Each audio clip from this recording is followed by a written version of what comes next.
Please note, this week's episode deals with themes of war. Listener discretion is advised.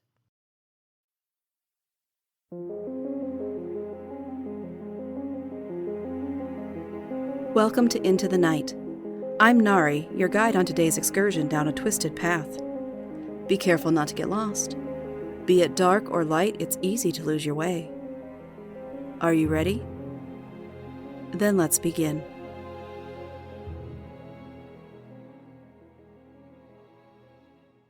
The Hope Chest. A lone watchman sits, leaning back against the stone wall of the mountain tower, as he wearily gazes across the desolate valley below. The once verdant fields are mere dreams now. The rolling thunder in the distance is no promise of replenishing rain, but instead is the ever-present rumble of artillery. The land and its people are all but ruined. The world wasn't always like this. I remember my grandfather's stories. Closing his eyes, he could smell the delicate aroma of his mother's cooking wafting, mixing with the earthy smell of the wood fire as rain poured down outside their modest home. Sitting at the foot of his grandfather, wise and respected, a man of honor and integrity in their village, young Milo gazed at the old man in complete admiration. The soft fur of the bare rug upon which he sat mingled with memories as he took a passage back in time. His grandfather sat in the well-worn rocking chair, taking puffs from his pipe as he amused the children with tales of faraway places, and of a time when their land was full of peace and plenty. "Tell us again about the ancient war, Grandfather." "Oh, my child, you have heard that story so many times.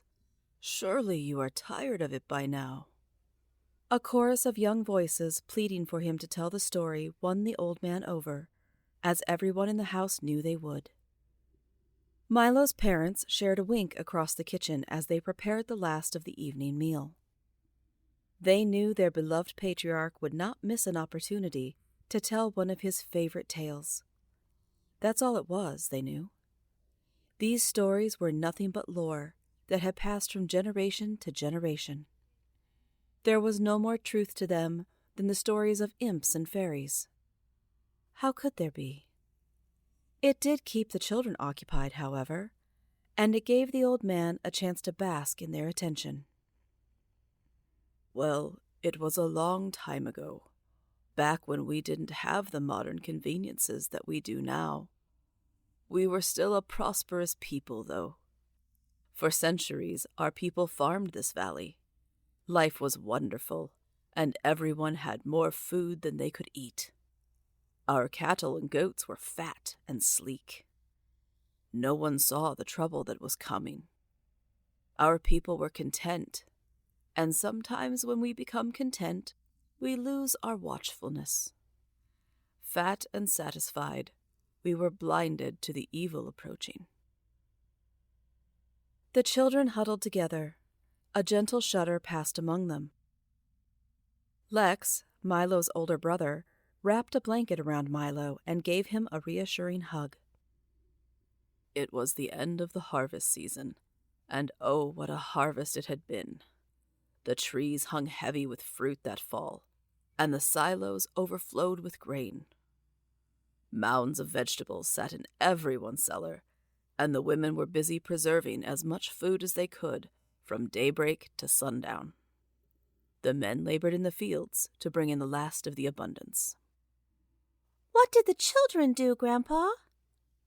Shia, Milo's little sister, was smart for her age. At 3, she was as involved as the older children in listening to the tales.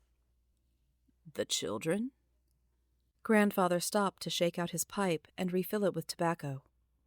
Impatiently, his audience nudged each other, eager for the story to continue. "Yes, Grandpa, the children," Shia said in an effort to prod him. The children, like children will do, played and made up games. "What kind of games?" Those with sticks and balls and races. The types of games I'm sure you all enjoy once you are done with your chores and your studies. Races are my favorite. Milo beamed. He was known as the fastest boy in the village. You are quick, my little one. And Shia is quick in her own way, aren't you, dear? His wrinkled hand patted her on the head. Shia's curiosity and Milo's speed remind me of the heroes of this story. Milo and Shia blushed from the comparison. Before we can talk about heroes, however, we must talk of the terrible, terrible things that happened. The faces of the children fell. They knew this story.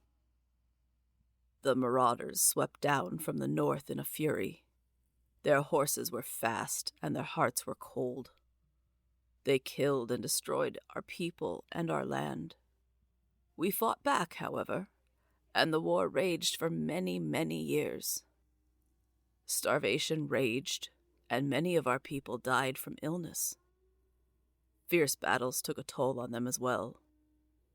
Shia and her cousin Anna clasped hands and held each other. A tear trickled down Anna's sweet face. The war went on for years, and even our wisest and bravest leaders didn't know how to overcome our enemies. Were you alive then? Did you see this yourself? Peter, Anna's older brother, was always a skeptic. No, son, I was not alive then. My great-great-great-grandfather wasn't alive when this happened.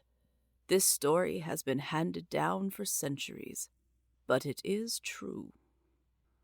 What happened? How did our people live? Milo brought everyone's attention back to the moment. We had all but given up. Our people were ready to surrender and be massacred. But then, 2 of the children saved us. This, of course, caused the children to sit up straighter and to open their eyes wide. There was a boy. Grandfather nodded at Milo. And a girl. He glanced at Shia.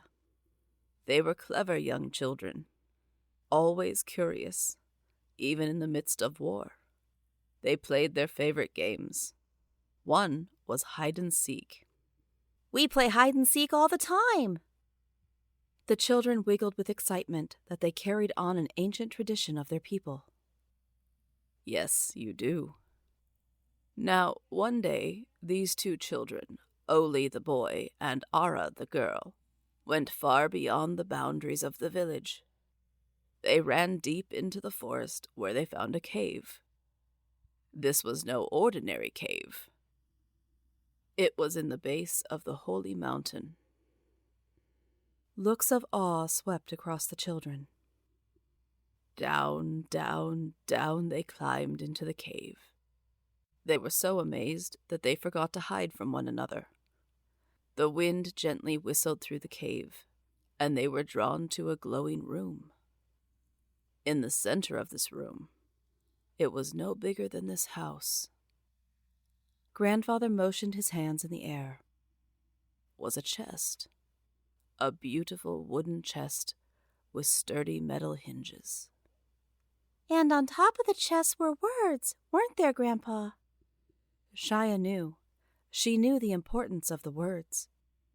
Yes, my child. The words said, "He who possesses this can never lose. Carry this into any battle you are facing, and you will surely never fail." Oli and Ara carefully lifted the trunk by the handles and carried it to their village. The moon had risen by this time, and the light from the fire flickered on Grandfather's face. As they approached their village, they saw terrible carnage. Homes were on fire, and the marauders were killing families as the darkness began to fall. A whimper escaped Anna's lips. Ara and Oli were afraid, but they were brave. Braver than most grown men who have faced battle many times. They knew how to return to their village unseen. Their hours of playing hide-and-seek had taught them nooks and crannies that most adults walked past unnoticed. The screech of an owl outside caused everyone in the room to jump. Even Grandfather jerked ever so slightly. Mother and Father had stopped their activities in the kitchen and were also listening. The story was so powerful that they couldn't deny it their attention. Tell us, Grandpa, what happened to little Ara and Oli? It was dangerous, and they tired from the weight of the trunk. Several times they dodged flaming arrows, and once Oli was caught in the tangle of a fence.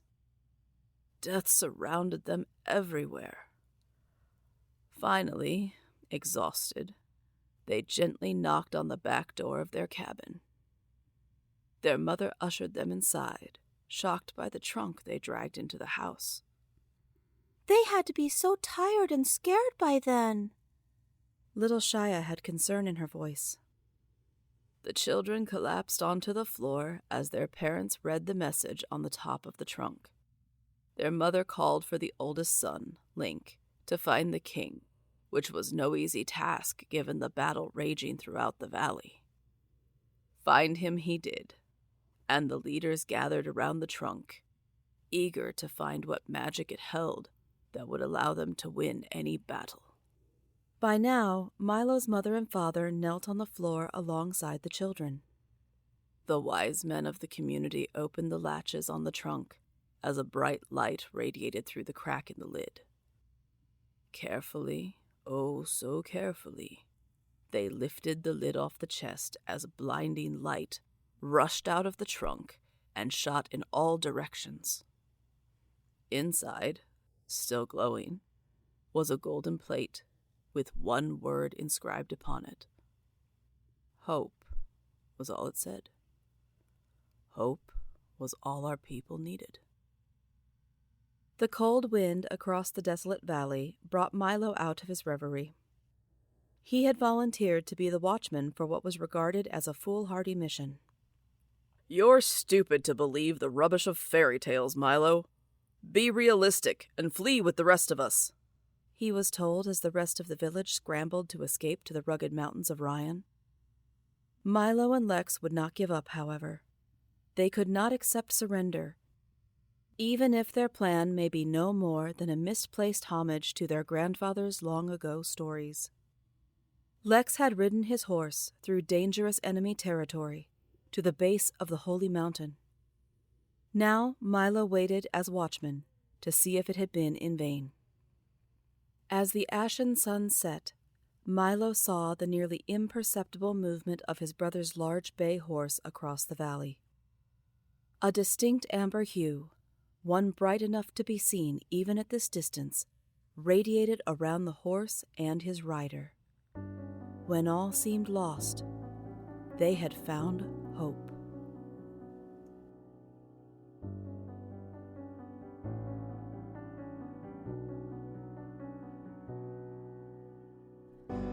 Thank you for joining me for Into the Night, an anthology series written by Caroline Giamanco and narrated by Nari.